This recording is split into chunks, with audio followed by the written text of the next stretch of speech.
Hello everyone, my name is Troy Bills and I am going to show you how the Lac Operon works. And here is our Lac Operon.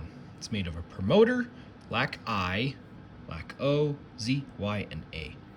Now, different parts, this is how they work. Oh, and the CRP site. The promoter is the marking spot for RNA polymerase, right here, to begin where it should do transcription, RNA transcription. Lac I produces something called a repressor, which we'll come to later. Lac O, or operator, is what will bind to the suppressor that can be produced. And then Lac Z, Y, and A are example genes that will produce molecules to metabolize lactose when it is present. And that's the whole function of the Lac Operon, to metabolize lactose when it's present. So let's say lactose is present. Now, Lac I will produce a repressor, but the repressor will have something called allolactose bound to it. And allolactose will not allow it to bind to the Lac operator and block transcription from happening.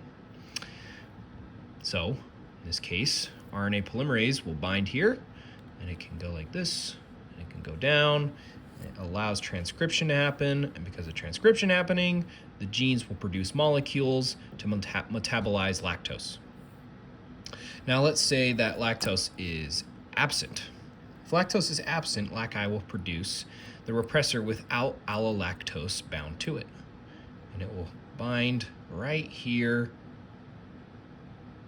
And what it does is it blocks and suppresses gene expression.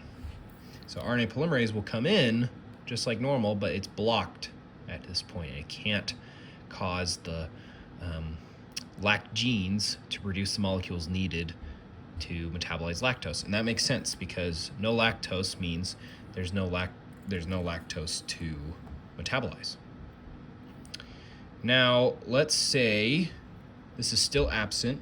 There is also the CRP site.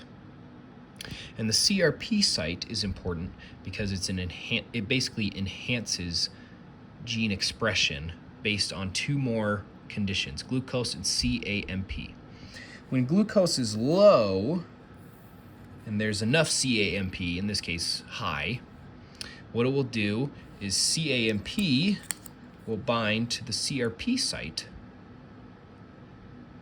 And in that case, this will allow a faster and more efficient expression of genes to happen. So RNA polymerase will come in and it will go through and it allows gene expression to be higher. And if this is only when lactose is present. So if CAMP is high, glucose is low, and lactose is present, there's a faster expression of genes. RNA polymerase will go like this.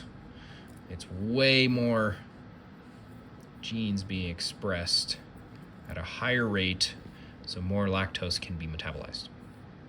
Lastly, let's say that lactose is present, glucose is high, and CAMP is low. There will be gene expression, but it's at a lower level.